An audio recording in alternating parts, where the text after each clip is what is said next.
I'm Glenn Darcy, Vice President of Product Management for Arturia. Today I'm going to give you a tour on our new CMI V software.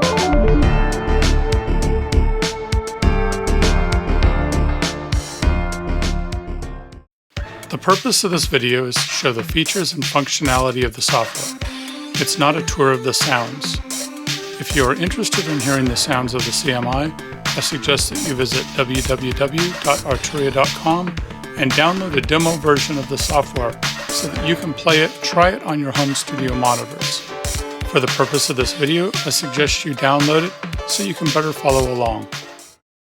The original Fairlight CMI was created in 1979. The CMI, or Computer Musical Instrument, changed music production and introduced the world to the idea of digital sampling. The CMI became the sound of the 80s. The users list was a who's who of that time period, with the likes of Peter Gabriel, Trevor Horn, Kate Bush, Yes, Thomas Dolby, Asia, Jean-Michel Jarre, Duran Duran, Art of Noise, Yellow, Heaven 17, Synthesizer Patel, Herbie Hancock, Tears for Fears, the list goes on and on and on. It is considered quite primitive by today's standards, or even by the standard of products that came out within a couple of years of the CMI. But one thing it had was a sound. When you open the CMI, you'll see the main performance view. This page allows you to see 6 user-assignable control sliders and switches, as well as the 8 global offset sliders. The global sliders will allow you fast editing to all the sounds that are loaded in the CMI. The user switches and sliders can be freely assigned to allow you hands-on control of your sound. We will get into these later in the video series. One of the first things you will likely want to do is browse the sounds in the library. For a complete list of sounds, open the browser by pressing the browser icon in the upper left. This opens the main preset browser. In the center is the list of names. You can just scroll up and down and you click on the name you want and it will load it. Up here you can choose whether you want the featured presets or all presets by name. You'll probably want to choose featured just to get a tour of the sounds, and then all presets by name to hear them all. On the left-hand side are the data filters. You can pick and choose one of these and it will reduce the list of presets. This is a way for you to find your sounds a lot quicker. You can also just do a name search up in the very top. We're going to start with a quick overview of the structure of the CMI and pages that are in the program. We will cover some of these pages in more depth in other videos. The CMI is part sampler and part synthesizer. Most people will think of the CMI as a sample playback device, but there's also some additive wave draws, wavetable synthesis modes as well in the original. The CMI allows for 10 sounds or voices to be loaded. These can be samples, they can be time synth or spectral synth sounds. You can split these sounds or layer them to create bigger and more interesting sounds. The sound page is the heart of the CMI. It's where you can load samples, choose your synthesis engine, set controllers, edit samples, the time synth parameters, create modulation functions, and browse individual samples. The subtabs Control, Edit, Assign, Function, and Browse are all related to the sounds and voices. As I mentioned, CMI allows for 10 sounds or voices to be loaded. These can be samples, time synth, or spectral synth sounds.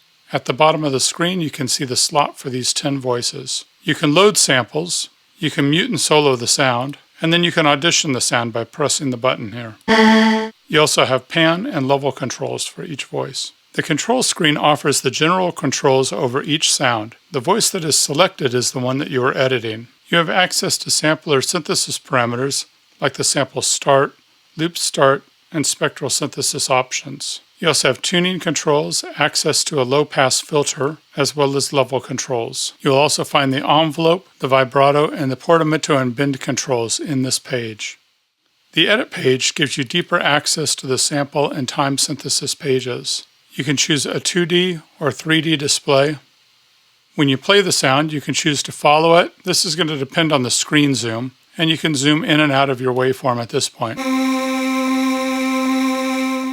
Just click and drag on the timeline to zoom in and out. If you're in the time synth mode, the edit page gives you access to the additive and wavetable synth parameters.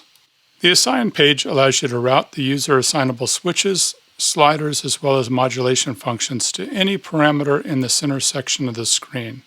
These controls give you the ability to manipulate your sound in real time. To assign a control or a function or a map, just click on the map button and then click on the parameter that you want. In this case, I'm going to choose the filter. This works for controllers, this works for switches, works for whichever parameter that you want. The functions, which are assigned here, are modulation sources. You can edit the functions in the functions page. You've got 6 functions in total, A through F. What a function is a function can be an envelope or an LFO type of control. When I play the sound, you can see this one's currently in an envelope mode. So every time I play a new key, it's going to re-trigger this. I can also put it into run mode, and now it's going to act more as an LFO. If we go back to the assign page, you can see the output of this, and you can see what it's going to do to the filter. You can just click and add points. You can drag up and down on the center sections to change the curve. The loop mode will loop, but what it's going to do is every time you press a key, it's going to re-trigger from the beginning. In control mode, these allow you to remap a continuous controller. So I can pick my control source here, and it can be any of the controls, the switches, or it can be velocity, keyboard, aftertouch, or your mod wheel. So if we wanted to change the velocity response, we could go choose velocity, control, click on a point, take it up. This is just going to give you a linear velocity response. But I can change the slope of it by dragging this up and down to give a more logarithmic or exponential type of curve. The Browse menu allows you to load samples from your internal library. You just click the voice that you want to load a sound into, and then you can go through and audition the sounds one at a time.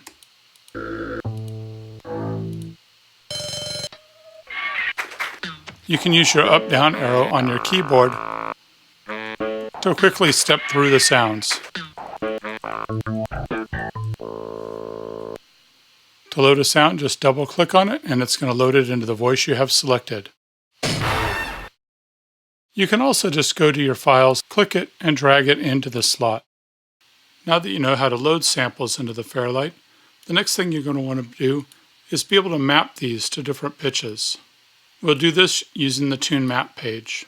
The Tune Map page allows you to set up how each voice will play. On the original CMI, each voice was monophonic. The CMI V allows each to be polyphonic up to 32 voices.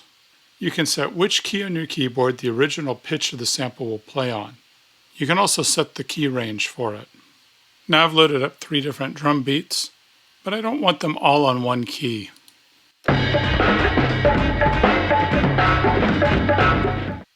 It's a bit of a cacophony. So we're going to assign them to a couple different keys. Now first what I want to do is limit the keyboard range. So this one, we're going to put it down here, down onto G1. And that's where we want the center pitch of this to be. I can limit the range of the key bed by moving these sliders. One thing I can do is choose some preset mappings.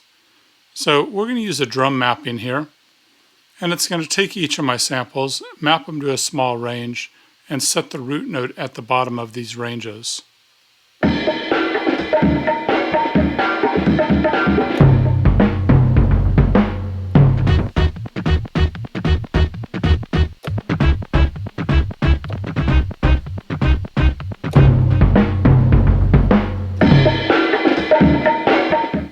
You can create your own preset maps, and then you can save them so that you can recall them easily later on.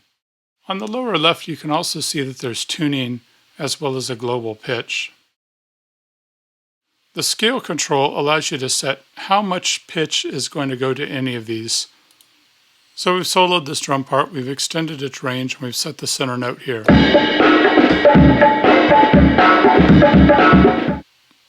On the lower left, you can see the scaling.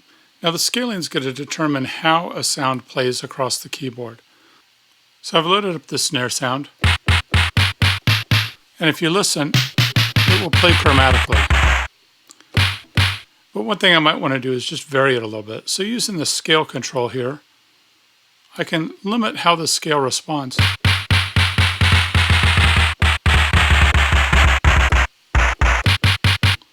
So what this will allow me to do is if I'm recording something, I might want just this snare sound, but with slight variations.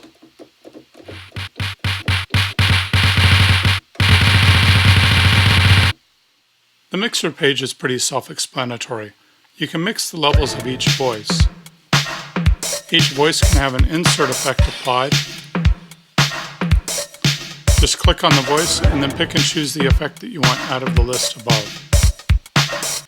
Each channel also has an aux send that can go to an aux return.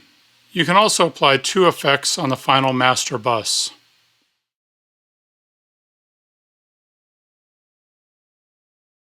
One part of the CMI that was revolutionary was the Page R sequencer. It made the CMI the first real workstation keyboard. We have not duplicated the Page R in CMI V because most people are going to be working in a modern DAW that offers way faster workflows and much more flexibility.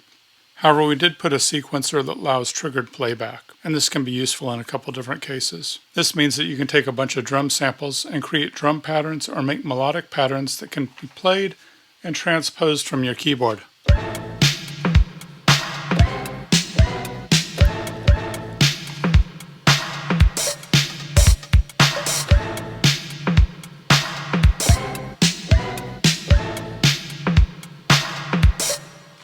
Each track of the sequencer is monophonic.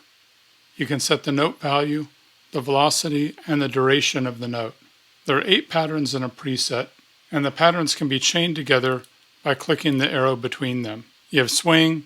You also have polyrhythms so that you can pick and choose and set individual tracks to different lengths. You can also copy and paste one pattern to another. With your play modes, in this case we've got note on, so every time I press a key, it's going to start playing. The other options is I can just press start, and that's just going to play and loop the sequence forever and ever and ever.